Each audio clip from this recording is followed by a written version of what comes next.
this is an attempt to make the D-Wing slightly more child-friendly.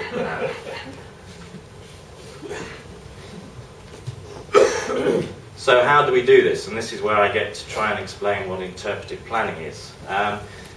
Really what that is a bridge between content, the historical content, and design, so that we're interpreting ways in which to communicate the story of the site. It's basically a way of storytelling through design.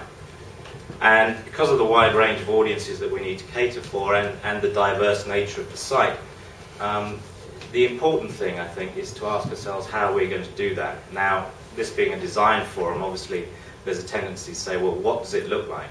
And the design of the interpretive spaces, the interior spaces, is just the beginning. But like I say, before you even put pen to paper on the design, you need to plan what types of activities and what types of program will take place in order to tell the story of the site. Now, of course, that includes exhibitions around the site, museum-like exhibitions, but it also means guided tours, it means targeted workshops for school groups and community groups, online presence, outreach programs, and of course interaction with the arts role of the site, so that we find new ways to tell its story.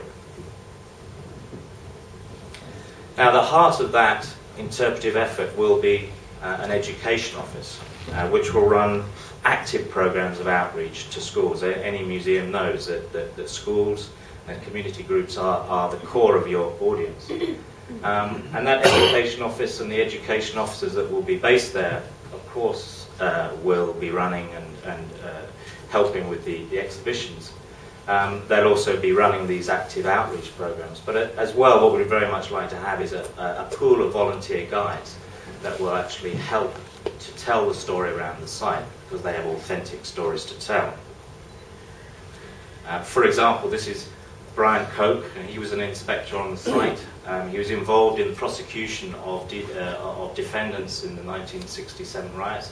And here he is in number one courtroom, talking about the moment, the tumultuous moment when those defendants were sentenced. He's pointing to the area where they were taken down to the cells. And there's nothing quite like hearing real stories from people who were there at the time. So we need to build that into the interpretive programming. So at the heart of the site, as I said, will be the education offices. There will also be some flexible classroom spaces there, and that will provide a base for groups coming to visit, school groups in particular, coming to visit the site.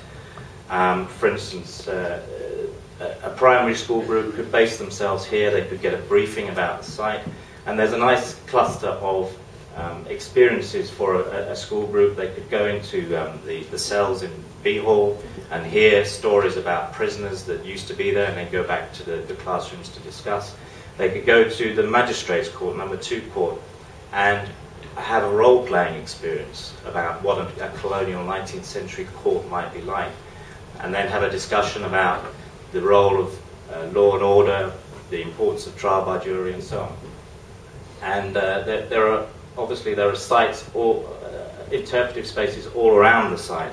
Older students can base themselves in A Hall and jump off to other areas around the site for whatever particular topic they may be studying. Now, the full range of interpretive spaces will be available to general visitors, and an important starting point for any visitor would be the visitor centre here on the ground floor of Block 3, the old barrack block.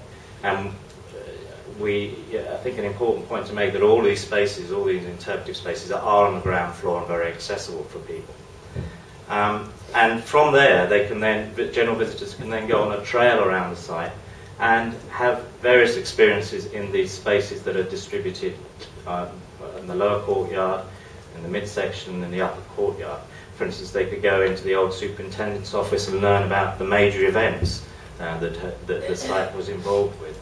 They can go to the old armoury and learn about an actual operation that was run from there.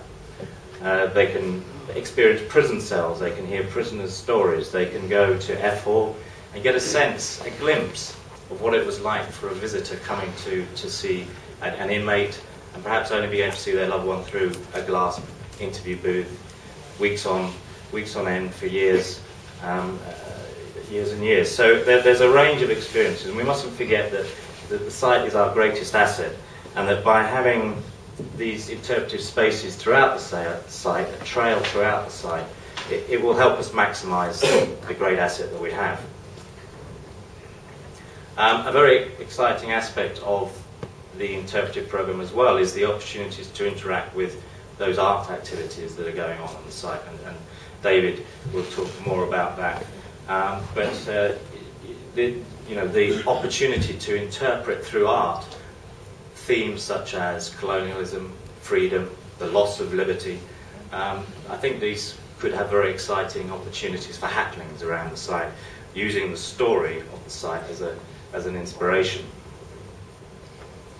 So how can you help? I mean, I think it's an important point to make here in a public forum, that the story of the site is very much the story of the community of Hong Kong as well, and we need your help to tell that story. Have you had in contact with the site? Were you a neighbour? You know, we're living in the neighbourhood of the site for some time. Do you know people who used to work there? Do you have a box of old photos somewhere related to the site? We'd like to hear from you. And you can go to the project website. Through the contact page, there is a response form there. So please tell us your story and your experience of the site. So, you know, with your help, I think we can really make this a place where the importance of heritage is demonstrated in Hong Kong, and that we can make this great site and its story accessible to all. So I'd like to finish there and pass over.